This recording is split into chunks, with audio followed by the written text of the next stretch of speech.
What if one of the most important kings in the history of Westeros was never meant to be the hero, but the mistake that changed everything? Because hidden beneath the story of hedge knights and wandering squires in A Knight of the Seven Kingdoms, there is a darker truth quietly unfolding. A single swing of a mace, a moment that may have looked like an accident, ends up reshaping the entire fate of the Targaryen dynasty. A moment that eventually echoes all the way forward into the world of Game of Thrones. But before we go any further, a quick spoiler warning. This video will discuss major events from A Knight of the Seven Kingdoms, as well as deeper lore connected to the Targaryen dynasty. If you haven't caught up yet, consider this your chance to turn back. Now, let's talk about Maekar Targaryen. At first glance, Maekar doesn't seem like the central figure of this story. The heart of the narrative belongs to Ser Duncan the Tall and the young boy known as Egg. Their journey feels personal, almost small in scale compared to the sweeping wars and political chaos that define Westeros. But that illusion hides something far more important, because Maekar is the quiet turning point of history. In the brutal events at Ashford Meadow, during the Trial of Seven, everything changes. What begins as a knightly trial meant to settle an accusation spirals into something far more tragic. 7 champions stand on each side, steel clashes against steel, and honor is meant to decide the truth. Yet the moment that truly matters happens in the chaos of battle. Maekar strikes his own brother, Baelor Breakspear. To the crowd watching the fight, it might have looked like nothing more than the brutality of combat, a desperate strike in the heat of battle. But when Baelor removes his helmet later, part of his skull comes with it. And just like that, the most promising heir of the Targaryen dynasty is gone. Baelor was everything a king was supposed to be: wise, honorable, respected by both nobles and commoners. The kind of ruler who might have brought stability to a fragile kingdom, still haunted by rebellion and political division. His death leaves a void that cannot easily be filled. And Maekar knows it. In the aftermath, he insists the blow was an accident, that he never meant to kill his brother. And perhaps that's true.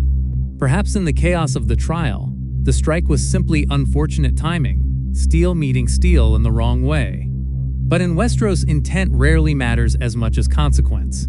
Because Baelor's death doesn't just end one life, it changes the entire line of succession. And suddenly, the future of the Targaryen dynasty begins to shift in ways no one could have predicted. This is where Maekar becomes more than just a tragic figure in a single story. He becomes the hinge on which the future of Westeros turns.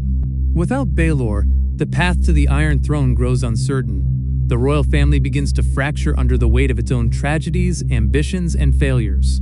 And eventually, those fractures will lead to rulers whose choices ripple across generations. But perhaps the most fascinating consequence of Maekar's actions lies not in politics but in his relationship with his youngest son, Aegon Targaryen, better known to the world as Egg.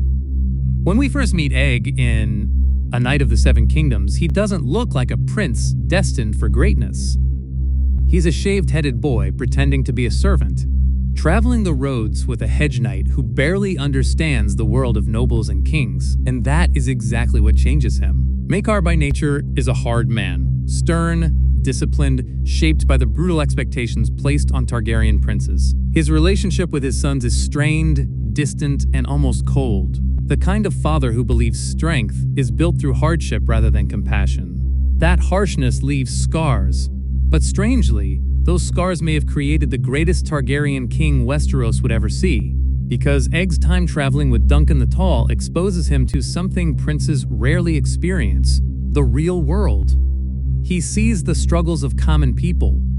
He learns humility. He watches Dunk try to navigate honor in a world where honor is often punished rather than rewarded.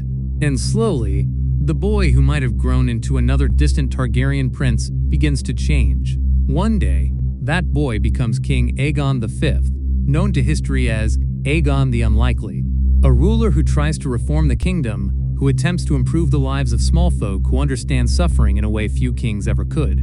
But here's the deeper irony. None of that would have happened without Maekar. Without the tragedy at Ashford, without the harsh father who pushed Egg away, without the strange chain of events that sent a prince onto the dusty roads of Westeros beside a wandering hedge knight.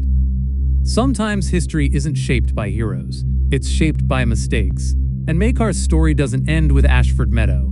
In the years that follow, more tragedies strike the Targaryen family.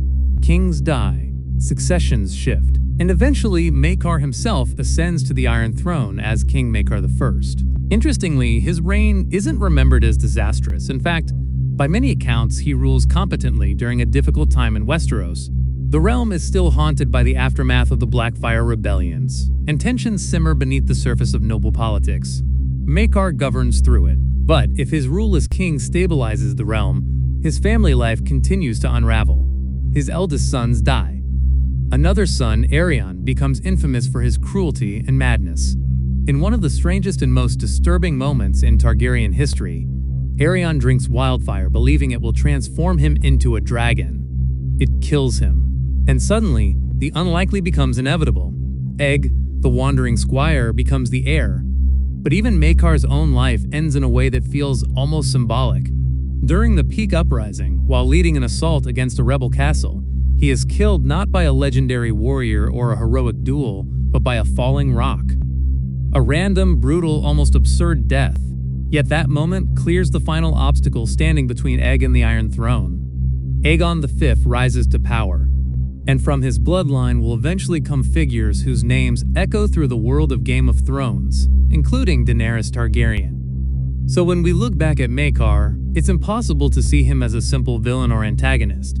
He's something far more interesting. A tragic catalyst. A man whose flaws, mistakes, and struggles quietly shaped the future of Westeros in ways even he could never have imagined. And now, interestingly, it seems his story in the show may already be coming to an end. Actor Sam Spruill has hinted that Maekar may not return in the next season of A Knight of the Seven Kingdoms. That actually lines up with the source material, where the following novellas shift focus away from him and back toward the adventures of Duncan Egg. But even if Maekar disappears from the screen, his shadow never truly leaves the story. Because every king that follows, every tragedy that unfolds, every dragon that rises or falls, can be traced back to the ripple effects of his life. And maybe that's the real lesson hidden inside this story. In Westeros, history isn't just written by kings. It's written by fathers, by accidents, by moments that seem small at the time, but quietly reshape the future of an entire world. But now, I'm curious what you think. Do you see Maekar as a tragic figure who helped shape a better king and Egg, or as the man whose mistakes started the slow decline of the Targaryen dynasty? Let me know your thoughts and theories down in the comments. I always love seeing the different interpretations people bring to these stories. And if you enjoy deep dives into hidden lore, character psychology, and the secrets buried inside stories like A Knight of the Seven Kingdoms, make sure to subscribe so you don't miss the next breakdown. Because in a world like Westeros, the most important truths are almost always the ones hiding in plain sight.